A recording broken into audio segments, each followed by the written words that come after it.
أما بعد إخواني الكرام الأحبة، دقائق معدودة نذكر الله سبحانه وتعالى ونجلس في هذا المجلس المبارك، ولعلنا أحبابي في الله أن ندخل في حديث محمد صلى الله عليه وسلم. يقول عليه الصلاة والسلام: ما جلس قوم في بيت من بيوت الله يتلون كتاب الله ويتدارسونه فيما بينهم إلا نزلت عليهم السكينة وغشيتهم الرحمة وحفتهم الملائكة وذكرهم الله سبحانه وتعالى في من عنده. وفي حديث آخر يقول تبارك وتعالى لهذه الوجوه بعد انقضاء هذا المجلس: قوموا مغفورا لكم قد بدلت سيئاتكم حسنات. فنسأل الله بمنه وكرمه وجوده وفضله أن يجعلنا ممن ينال هذا الفضل منه سبحانه وتعالى. يا إخواني، نريد أن نعمل بقوله سبحانه وتعالى: كتاب أنزلناه إليك مبارك ليدبروا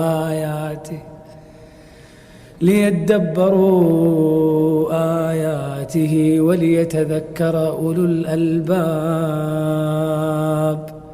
نريد أحبابي في الله أن نعمل بهذه الآية وأن نتأمل آية ذكرها الله سبحانه وتعالى في سورة البقرة، وهذا نداء ناداها الله عز وجل لجميع الناس، للكافر والمسلم، للذكر والأنثى، للكبير والصغير، للغني والفقير. يقول ربي سبحانه وتعالى: يا أيها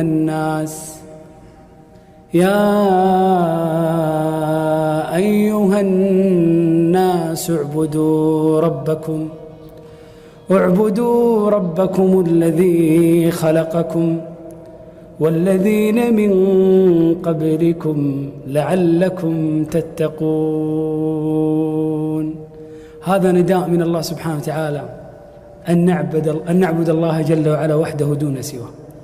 الله جل في علاه أحبابي ما أوجدنا في هذه الدنيا إلا لغاية عظيمة. يقول ربي سبحانه وتعالى: وما خلقت الجن والإنس إلا ليعبدون ما أريد منهم من رزق وما أريد أن يطعمون إن الله هو الرزاق ذو القوة المتين. الله سبحانه وتعالى ما رفع السماء وما بسط الأرض وما نصب الجبال وما أرسل الرسل وما أنزل الكتب إلا من أجل أن نعبده دون سواه. يقول ربي سبحانه وتعالى: ولقد بعثنا في كل أمة رسولا أن اعبدوا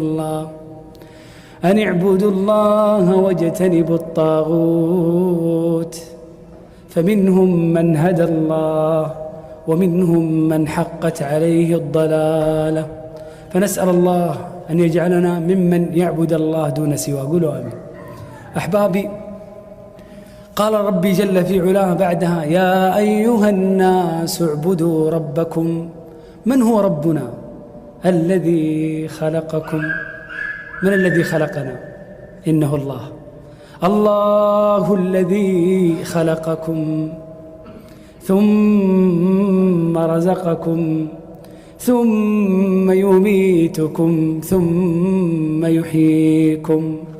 هل من شركائكم من يفعل من ذلكم من شيء سبحانه وتعالى عما يشركون.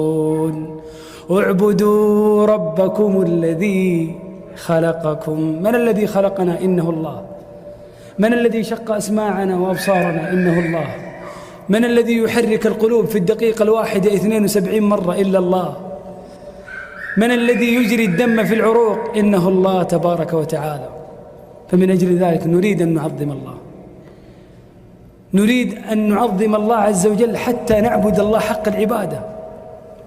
يقول أحد السلف: لو علم الناس عظمة الله ما عصوا الله. تبارك الذي نزل الفرقان على عبده ليكون للعالمين نذيرا.